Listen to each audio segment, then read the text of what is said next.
এটা ভয়ংকৰ খবৰ দুভাগত বিভক্ত হ'ব ভূপৃষ্ঠত থকা ভাৰতীয় টেক্টনিক প্লেট হয় আপুনি ঠিকই শুনিছে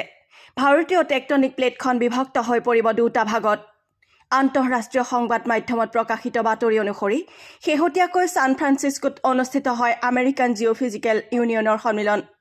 চীনৰ অ'চেন ইউনিভাৰ্চিটিৰ ভূপদাৰ্থ বিজ্ঞানী লিন লিউৰ নেতৃত্বত উক্ত সন্মিলনত অংশগ্ৰহণ কৰে এটা বিজ্ঞানীৰ দলে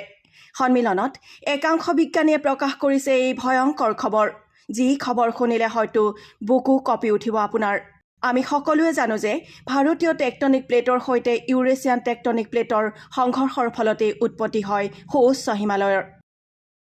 ভৌগোলিক কাৰণতে প্ৰত্যেক বছৰে ই 2 মিলিমিটাৰকৈ উচ্চতা বাঢ়ি আছে বিজ্ঞানী লিন লিউৰ দলটোৱে প্ৰকাশ কৰা গৱেষণা পত্ৰত ভাৰতীয় টেক্টনিক প্লেটৰ কিছু অংশ ডিলিমিনেট হ'বলৈ আৰম্ভ কৰিছে অৰ্থাৎ খলা বমা হৈ পৰিছে ইয়াৰ ডাঠ অংশটো ইউৰেছিয়ান প্লেটৰ তললৈ সোমাই গৈ আছে আৰু পাতল অংশটো ইউৰেছিয়ান প্লেটৰ পৃষ্ঠৰ ওপৰলৈ উঠি অহাৰ কথা উল্লেখ কৰিছে যাৰ ফলত তিব্বতৰ লগতে ভাৰতবৰ্ষৰ বহু কেইটা অঞ্চললৈ ব্যাপক পৰিৱৰ্তন হোৱাৰ সম্ভাৱনা আহি পৰিছে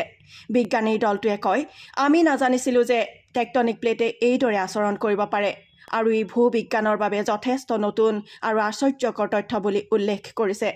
প্ৰকাশিত এই তথ্যৰ ভিত্তিত আন একাংশ বিজ্ঞানীয়ে টেক্টনিক প্লেটৰ এনে পৰিৱৰ্তনৰ ফলত